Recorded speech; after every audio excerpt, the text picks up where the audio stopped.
Saviez-vous que l'un des métaux les plus puissants d'Azeroth était en réalité du sang séché d'une entité du vide?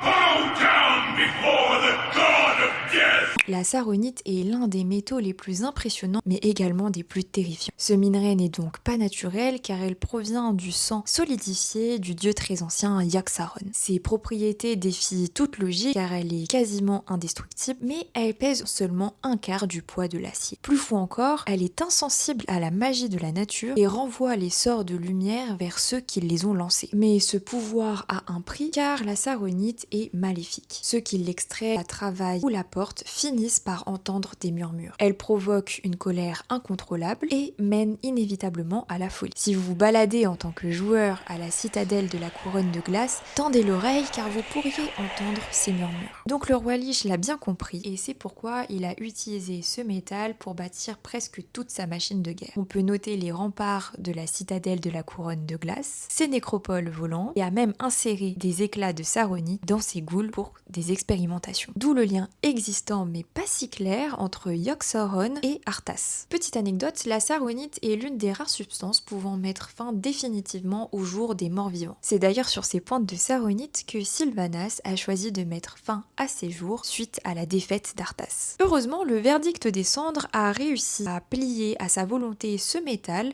afin de forger la légendaire hache d'œil l'ombre pour vaincre le roi Lich.